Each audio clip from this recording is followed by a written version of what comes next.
Hello and welcome to Circle Time, the Early Years podcast. I'm Glenn Denny. Now, this is the last episode for season 3, and we've got something different planned.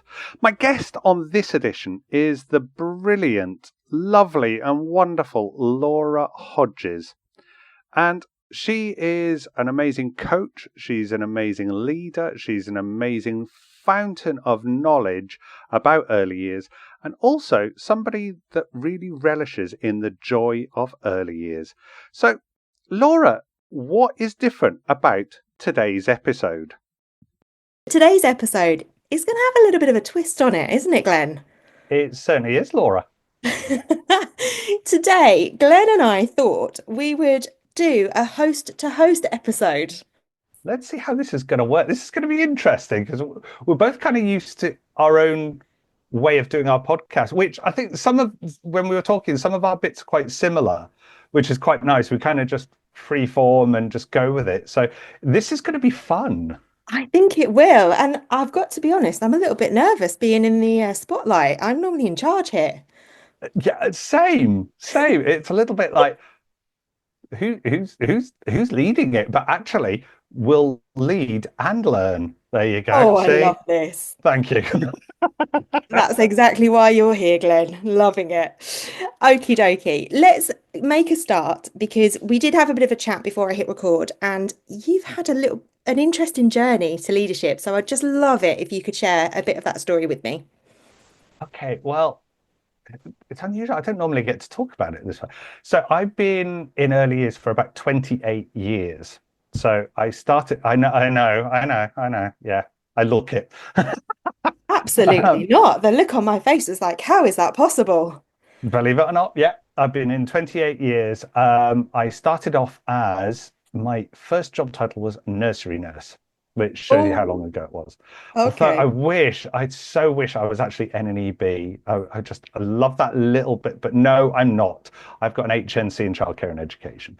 But yeah, I started off that way and I've kind of moved up. I've done various different roles. I've actually been a deputy manager couple of times now.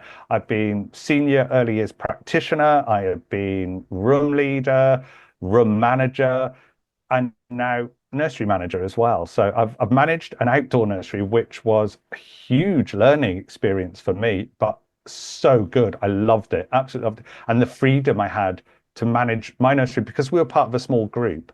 There was 4 nurseries in the group, but I got to manage my nursery my way because each nursery was completely different to the other one because of where it was, the setting, the kind of wildlife and the nature around it. So it was just wonderful. And now I manage a small community nursery in Yorkshire, and it's just been amazing. But that passion has just grown and grown for early years. You know, like you say, and I've written a book because I have this thing. I absolutely adore toddlers. 2-year-olds are just amazing little creatures because they're feistily independent, but actually they still need you quite a bit. So it's that bit where they're just amazing. They just melt my heart. So that's why I wrote a book about them because, well, why not? And you know, doing podcasts and Circle Time Radio and all these other bits. It's like, yeah, I just don't stop. I live and breathe it. I love that. And I have to agree, toddlers are the best. They are. They are so much fun. And I think you've wrapped it up beautifully there, saying, they're sassy, they're full of personality, Mhm. they know their mind, but they still need you. And Yeah. sometimes I think we all have a little inner toddler. Oh yeah, definitely. I mean, I don't think I ever grew up from being a toddler, really. No, I think that's fab. And so, why is it that brings you joy in early years? Because you said going to an outdoor nursery was pretty cool. You got to put your own stamp on things. What was Mhm. that about? Tell me more. That that did. I mean, I've always felt that being outdoors with children is the perfect place because there is freedom. I mean, I've worked in a nursery where um, we had 36 preschool children, and 36 preschool children is like having a pressure cooker but not knowing how to use it because at some point it's going to explode. The Yeah. noise levels are just how put 36 children outside. the noise level goes down, but the engagement goes way up. And you're like, this is amazing. This is working. This is what it's about. And there's the joy right there for you. Being outside with children because they can engage, they can move. Children are kinetic beings. They need to move. They need to move and in different ways, in gross motor, in fine motor, in order to learn and experience this planet that we live on. I sound like a hippie and I don't care. Um, but this is what it's about for me. And I'm like, when I see a child engaged in something, I don't automatically jump in and interrupt. I'm very much about stand back. Yeah. I will, unless I'm invited or I feel that there's something I can add to it without interrupting it, then I just stand back and I watch because that engagement with the children is just amazing. And you think, well, they're learning and I'm not having to teach them. It's not about teaching. That's why I never call myself a teacher. I don't like being called a teacher. I'm not. Teaching is in school. That's fine. That's perfect. That's what they do, and they do it brilliantly. But I'm early years, and I'm about the child experiencing and doing, and that for me is the joy. A child working something out for themselves, and the expression of absolute elation on their face when they've achieved something that they've worked so long and had to puzzle out to do. It's just like, and you share that moment with them. We're so privileged. We're so lucky. We are. I can't echo that enough. And I think what you said just then is you don't get involved straight away. I love that. We need to do more of that. We need to Hmm. watch. And I think it's one of the biggest honours being invited to play by children. Hmm. Oh, you've made it. If you've been invited in, you're part of the gang. I love it.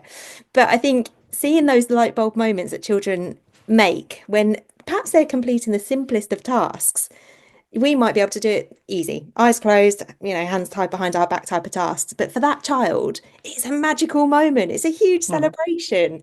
And I think, you're right. We've got the best job. We get to be there with them in that time. Hmm. We do. And I think you think about it, we spend a vast amount of that child's day with them. I'm not criticizing working parents. We have to. This is the world we're in. And I'm not criticizing them, but we spend a vast amount of time with these children, and those children need to trust us, and we need to show them love and respect, and that's what we do, and we do it so well. And that you're showing them new skills. Like for example, some of our 2-year-olds were learning to put their own coats on, and we do it in a completely ridiculous way. And one of the parents, it was home time, and the child had got his coat, and so we do a little rhyme called "Hood to your toes, over the head it goes." So they literally have to put the jacket on the floor, put the hood to their toes, put their arms in, and flip it over. Arms up and flip it Yeah. over, and that's what we do. So one of the parents was like watching the child put their jacket down and then move round so that they were stood by their hood, and they were like about to bend down, and I just tapped the parent on the shoulder, said, "Just wait a minute, watch." Yeah. And they were about to go in and like pick it up and do it the right way around for them. They're like, no. And the child went and did that and then showed them and just looked at the parent and they're like, oh, I'm like, there you go. So it was just little moments like that. And you can share it with the parent as well. And you're like, we didn't know they could do that. Like, they can now. Exactly. And I've been on site visits recently, actually, and some children have just learnt that trick. They call it the superhero trick, Yeah. because it goes up and over, it makes a whoosh sound. But I've jumped in and said, "Oh, do you need some help?" No, I can do it. I'm like, okay, all right. The coat gets laid out. And exactly as you say, I'm like, okay, you've got this, no problem. I'm here if you need anything. And they're very capable of doing those moments. But isn't it fun to teach in that way? Hmm. Because you can, you're not restricted as such by a rigid curriculum or whatever. We create our own curriculum, and I think that's one of the most freeing aspects of early years. We can create our own curriculum. We can, you know, bring about those moments, and those moments can happen naturally, or they could be, we have fixed times within the year where we do certain things. Yeah, but we're free to kind of explore and follow what the children are interested in. So we don't have to be fixed to anything in particular. And it's so lovely watching children just have a go at something. And, you know, where we are, we're quite a rural nursery, so we have a lot of tractors and things going by, and the children are really into that. So we have areas for digging, and and sometimes they want to be tractors, or we constantly have the theme tune to Tractor Ted on loop, which Yeah, there's certain days when you're like, can I really, after the 80th time of hearing that theme tune, can I actually work in early years any longer without going around the bend? But you're like, nah, they're enjoying it, whatever. That's it, isn't it? You kind of go to bed with some of those random songs in your mind when you're an early years practitioner. I couldn't Yeah. tell you the words to any kind of song in the charts, but give me a nursery rhyme, I'm there. I'm on the dance floor to Twinkle Twinkle Little Star. Oh, You know. absolutely. You throw them shapes. Go for it. So you know what I wondered? Working in early years, I think, is a really joyful career. And I think it's a really magical place to be. It comes with its pressures, it comes with its Hmm. responsibility. But at what point do we stop flipping the coat over our heads and having fun? That's a really good question. I think I'm going to find that one really difficult to answer because I haven't stopped flipping the coat. I haven't stopped running around the garden like a complete Looney Tune because, well, it's what I do. I think is that bit where if you don't, if you get focused on all the pressures, yes, there Mhm. are pressures, let's face it, but there are pressures with any job that you go to. It could be working in Aldi. You've got the pressure of a massive queue of people Yes. all trying to get their shopping through. You could have a pressure working in a cafe where you're trying to get people's order. Wherever you go, there are pressures, and early years has their own pressures, and we're looking after small people who come with extra pressures. But I think if you go into work and you're not finding that joy that we spoke about, if you're not going in there purposefully with a heart full of joy to go and meet and greet these amazing small people, then yeah, maybe that is the time to go. But I think you need to find that joy every single day because it's there. And like, if the pressures are there, what can you do with your colleagues to alleviate those pressures so that you can find that joy because the joy is still there. The joy never goes away. That joy is still there, but the pressure sometimes just it kind of puts our blinkers on if we're ignoring the joy, but the joy is there, and you have to go in with that heart ready to find that joy. I can't agree more. I think you call it the blinkers, I call it the hamster wheel. You just get caught Yeah. up in the mundane, must do this, must do that, must do this. Now, don't get me wrong, those jobs are important. You know, it's Hmm. normally underpinned by policy and process. So we do need to get those things done. But it's like the book. Have you ever read it, Eat the Frog? I've heard of it, but I've not read it. It's all about getting the tough jobs done. Eat the frog, get it done, and then you can have fun, right? You can move on Hmm. with your day. But I believe it's all about your mindset. And just as you said, unless you're coming into that nursery or into your setting or whatever kind of childcare setting you might have, with that heart full of joy and that intention to have fun, because you've got to have fun, right? You're working with children. You need to have Hmm. fun. Unless you've got that inside and you're feeling it and really embracing it, it's going to be a tough day, right? Oh, absolutely. You've got to come in with that moment of joy. I mean, I'm lucky I've got a team who come in. I mean, one of my teams, she's completely bonkers, and I love this woman to within an inch of my life because she comes in every day. She calls herself the bag lady because she literally does come into work every day with bags full of stuff. And we both get the Oh, idea of stuff. And this stuff is provoking imagination, it's provoking curiosity, and that's a big thing for me, is provoking that interest, bringing those invitations and provoking a child's curiosity, because they are, let's face it, they're very, very curious beings. They don't know the stuff that we know. We're grown up adults allegedly, but they've got that curiosity and they want to know more, and this is what my wonderful colleague does as well. She comes in with stuff and it could be just an empty box, but it's an amazing box. And what could be in this?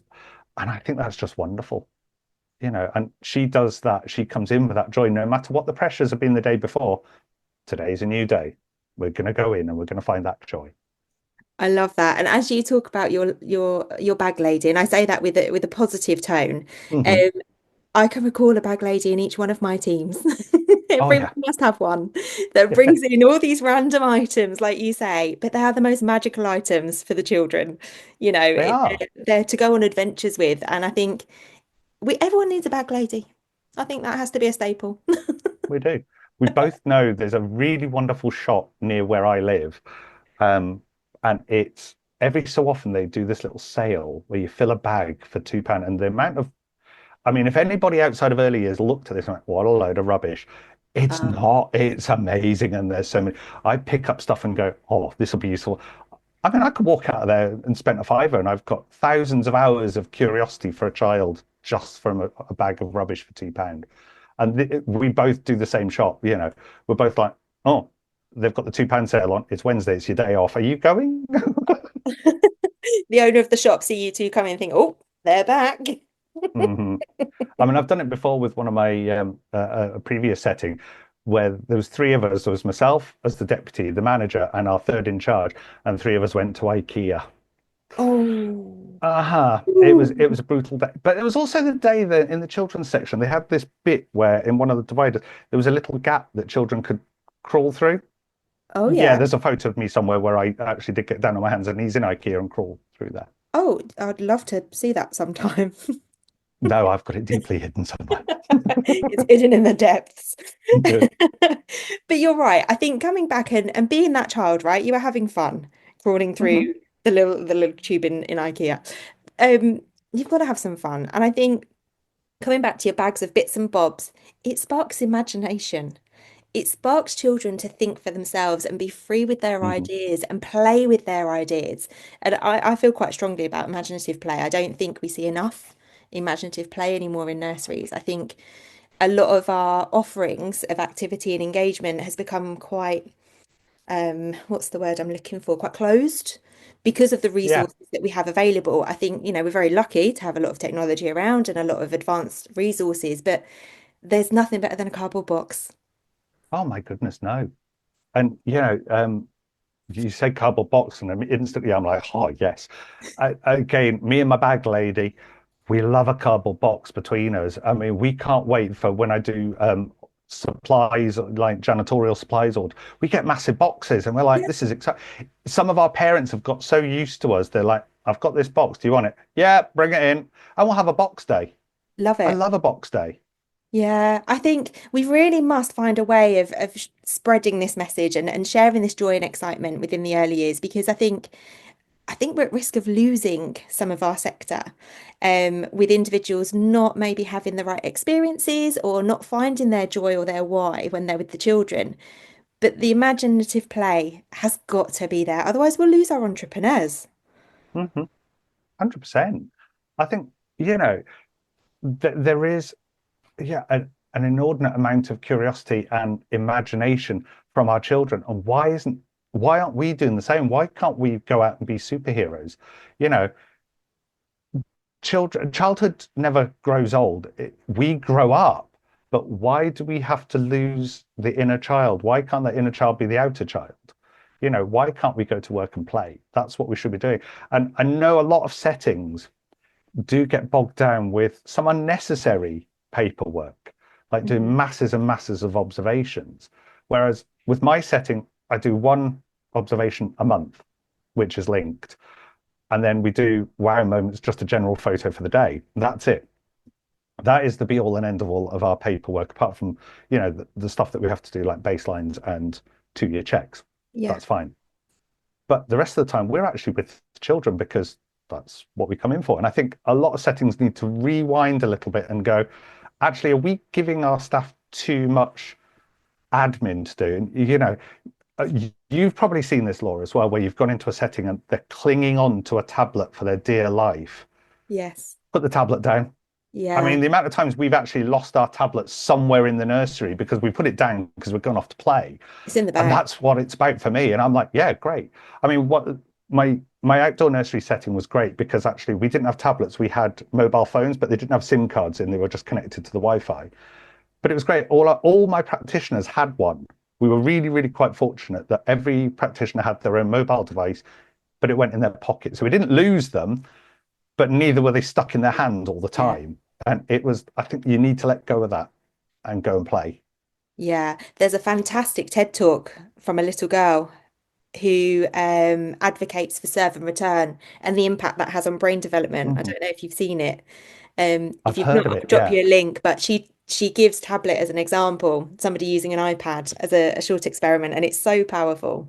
I'll Hmm. drop a link in the narrative of our podcast if anyone wants to check that out. But you're right, let's just put down the tablets, let's try and alleviate what we can. There are some settings that don't have that choice, and they've got processes and policies, etc., that they have to follow. Um, but find the joy somewhere in your day. Absolutely. It's there. Yeah, really have some fun. Okay. Oh, it's such a good conversation. I'm loving life today. And for those that, won't see the video, I'm grinning like a goon because I'm loving Same. all your stories. Um, So oh, I was yeah. going to flip it round, Laura. So you've Uh-oh. asked me where I find the joy. Uh-huh. I'm going to turn it round. Where's your joy in early years? What really motivates you? Because I'm seeing you, like you say, you were grinning like anything, and that is it. That facial expression that you've got with that big grin, that's what it should be every day for someone in early years. So where's your joy? What makes you motivated and joyful? I think for me, it's a bit of a two-pronged approach. So throughout my journey, and I started early years quite young. You would never believe it with the looks I have now.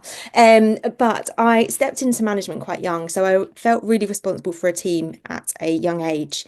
So therefore, I kind of worked with the children and seeing them learn, develop, and grow, but also for a staff team. So I really found a passion in nurturing my staff. Mm, So in recent years, that's where I've channeled my passion. But just like the light bulb moments, just like the toddlers that you talk about, I see that in staff. I see that in adults. No two adults are the same. yeah, Everyone comes from a different background with such special gifts to share, whether that's cultural experiences, lifestyle experiences, knowledge, hobbies, all of these things makes everybody unique. And I think if we can harness all those unique personalities and gifts, that makes the day really exciting for children. But it also makes a really special team. Your culture hmm, capital will be off the scale with the amount of hmm, sharing and giving and experiences you can offer. So for me, the joy is when not only the children have that light bulb moment, but the staff do too. Seeing staff learn, grow, and develop and really find themselves and really find what it is that they do really well and see them yeah. do it really well is where I get my joy. It's feeling valued, isn't it? I link feeling valued. You said about cultural capital, and yeah, every staff member has something unique about them and their life experiences that they Yeah. can bring in. Yeah. And that's amazing. And that should be valued and celebrated. And again, that brings the joy as well.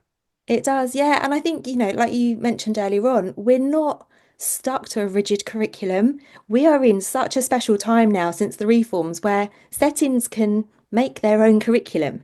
They can Hmm. shape it, deliver it, disguise it. I don't know. However they want it to look, they've got the power to do so. And I think if you've got a whole team at your fingertips of knowledge and skills and special offerings, that surely has to feed into your curriculum. You've got to utilize it and make it worthwhile. Absolutely. You do. I mean, I think we talk about like a well-resourced nursery, and instantly your mind goes to, the furniture, the Yeah. toys, all those. The well-resourced nursery starts with your team Yep, because of all the absolutely. knowledge and experiences. You could even have somebody that's brand new to early years, but they've still got some life experience behind them. Or the other flip side with somebody new to it is they're a completely empty vessel, and you can fill that beautifully with such joy and love for the whole sector and what they do. Yeah, that ties in quite nicely with some of the work that I do with Realise as an apprenticeship provider, making Mhm. sure that we're able to offer a real rich curriculum to apprentices to make sure that, as you say, that empty vessel is filled with excitement, joy, and possibility, because that's going to get you off on the right foot in your career in early years. It really is, and I think as well, it is it's providing those opportunities for learning and making sure if you've got an apprentice or somebody that's new to early years that you are giving them that opportunity to share in an activity that they've never done before. Like, Yeah, come with me and I'll show you how this works. And like, come on, let's get involved in this. It could be something as basic as making Play-Doh for the first time. I mean, I had one member of staff in a nursery never made Play-Doh in her life. I have to, I mean, I will blow my own trumpet here. I am the king of Play-Doh. I can make Play-Doh at the drop of a hat. I can do the recipe off the top of my head. I do not need it written down. I will make Play-Doh in 5 minutes done. And I love it. I mean, I hate it when it's been sitting around for a while. I have a textural thing. I don't Oh, and it like goes it. a bit slimy. Ugh. Mm, no, not slimy. It's the crispy when it goes a bit, I'm a bit dry. bleh. Yeah, when it goes dry on your Anyone fingers. could see Glenn's But when actions it's right fresh, now. oh, let me at it. But showing a new member of staff how to make Play-Doh that's never made it, and they're like, "This is amazing." You're like, simple as that. So it's funny you give that as an example. When I first entered early years, initially I started as a children's entertainer. Bit of a Okay, patch there for I've learned you. something new there. We may have There to we come back to go. this. Face painting, magic, balloon art, you name it. But I then went into a nursery, and part of my interview process was to make Play-Doh with the children. Did you think I knew how to make Play-Doh? No. No. Did we make Play-Doh? Well, in my opinion, yes, we did. We had a fun, sensory, messy, sticky activity, and I definitely needed more flour. But you know what? We had fun. And the Yeah. children loved it. And that is what I'm known for. When I go into support settings, I like to get a bit messy. I like to get the Play-Doh out because it's just an endless possibility Play-Doh. Yeah. Um, but most of all, you asked about the joy, and it sits with the staff, but it also sits with the children. And for me, it's having those laughable moments. Hearing a child give a proper belly laugh because Oh, you've done yes. something funny is great. So the fact that my Play-Doh was an absolute flop, they were having the best time. They were giggling like crazy. And I think that is just beautiful. It is. I mean, when you're sitting there and you and a child are just giggling away at something, it's just wonderful. And this is it, like I was saying earlier, it's like you find those moments of joy through the day. And I think if you're sat there with a child and you're just laughing over something ridiculous like Play-Doh stuck to the top of the table, go for it. Enjoy it because it's just going to be the best bit, and you will remember that. And the next time you have a tough day, remember that. I mean, I used to do a thing. I don't so much do it in this setting. That's a really weird thing. I don't. All my previous setting, I have done it in other settings where I've done the jar of joy. Oh, So tell me. a big Kilner jar. Okay. Other clip block jars are available, um, Yes, there's but no and a, sponsorship here. no, well, that's all right then. Kilner jar. Actually, genuinely, they were Kilner jars. But and a pack of little square notelet things and a pen. And every time something joyful happened during the day, you'd write it down, date it, fold it up, and put it in the jar. But the next time something really negative happened, and you're like, "Why am I doing this job?" Reach into the jar, pull a note out, and go, "Oh yeah, yeah. That rings a bell." Pop it back in the jar. You've got reminders. And before you know it, this jar gets really, really full because there are so many moments of joy that all those negative moments you can remind yourself of all the good stuff because in that negative moment, that's all you can think about. And it's like, right, I'm done. I'm out of here. I'm going. Bye. I'm out the door. Aldi is calling. I cannot wait to stack those shelves in Aldi. I really can't. I have worked in a supermarket. I would never do it again. It's not for me. It's trying very to find trying to help somebody find a tin of carrots. It's on aisle 7. On you go. But yeah, there are moments of joy, but sometimes yeah, you do get bogged down and you forget about it. But things like that can really help. Yeah, I mean, I'm lucky. I've got a whole memory full of really amazing kind of joyful moments. I remember another one for me was my very first nursery that I worked in. For some reason, our baby room went really, really quiet, and we had one child, we had one baby. Oh So it wow. was me and this one baby. Um, and we had a really difficult moment. It was lovely because we developed such a close bond, but it was awful because we also rotated staff at the same time. So I was getting ready to move to a different room, and we're like, you're going to have to come in here and do a handover with me because they're going to scream the place down if a completely different face comes in. Oh And for me, it was me stamping my foot and going, do you know what? This child is going to lose that joy because I'm going. I don't mind that I'm moving because I will still see this child, but I don't want that moment of joy to be lost for the child. So luckily, my manager listened to me, and that's what we did. We had proper handover, so the other child got used. This child got used to another member of staff. But it was just. that those cuddles as well. Oh, when a child comes up and gives you a proper cuddle just because they want to. Yeah, I was saying to you before we started recording as well, like we had an Easter egg hunt as a fundraiser for my setting because we're a charity run nursery. And actually one of our little children, well, there's a lot of our children there, but one of them decided he wanted to follow me round for the morning. And Oh, I just put my hand out instinctively and we just held hands and walked round. And it oh. was great. It was lovely. One of the other parents noticed, went, "You've got a little friend there, haven't you?" Yeah, that's fine. I love it. And that's really special, isn't it? Because it gives you that sense of, I've made that child feel safe. I've Yeah, given that child a sense of belonging and they feel like they're there with me. We're on this journey together. it is. I think there's that, you said it there, that sense of belonging. And if you've got a sense of belonging and the child's got a sense of belonging, Yeah. then you belong in early years. And that's where Yeah. you should be. Absolutely. Glenn, we are almost out of time. I feel like I say this as part of my script in every episode. I should learn to make longer episodes if I'm honest. But we've covered so much. We It's really been a have. pleasure. Really, it really has. I've loved chatting with you today. And I normally try and end with a bit of advice, but I actually want to advocate for your jar of joy. I feel like Go for it. that should be something that anybody listening thinking, what can I do with my team? I'm on that hamster wheel. I know what Laura's talking about. Glenn's advice here could be really handy. Let's start Go putting all for it. those joyful moments in that jar because you're right. When days get tough, and they will be tough, we work in early Hmm. years. It's by no means is it a breeze of, unicorns and glitter, although that's how I see it. It's tough. It's a hard job. So each time you're finding that tough moment, see what's in your jar of joy. Definitely.